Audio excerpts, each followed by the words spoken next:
Ang pamilya ni David. Ika-14 na kabanata. Samantala, nagsugo ng mga mensahero si Haring Hiram ng Tyre kay David, kasama ng mga karpintero at kantero. Nagpadala rin siya ng mga trosong sedro para maipagpatayo ng palasyo si David.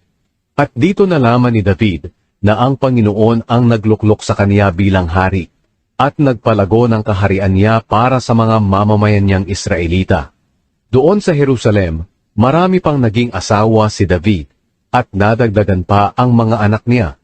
Ito ang mga anak niya na isinilang doon: Shamua, Shobab, Nathan, Solomon, Ibhar, Elishua, Elpelet, Noga, Nefeg, Japhia, Elishama, Beeliada, at Eliphelet. Tinalo ni David ang mga Filisteo. Nang mabalitaan ng mga Filisteo na si David ang piniling hari sa buong Israel, tinipon nila ang lahat ng sundalo nila para hulihin siya. Pero nabalitaan iyon ni David, at sinalubong niya sila.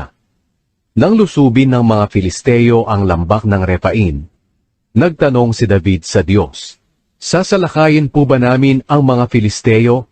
Matatalo po ba namin sila?"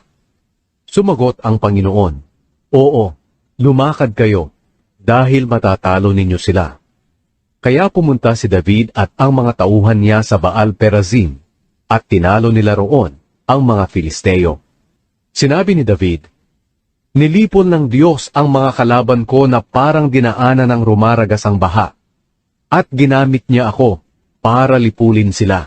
Kaya tinawag na Baal Perazim ang lugar na iyon.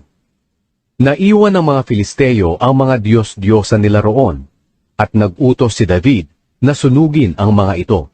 Muling nilusob ng mga Filisteo ang lambak ng Refaim, kaya muling nagtanong si David sa Diyos, at sumagot ang Diyos sa kanya, "Huwag niyo agad silang salakayin.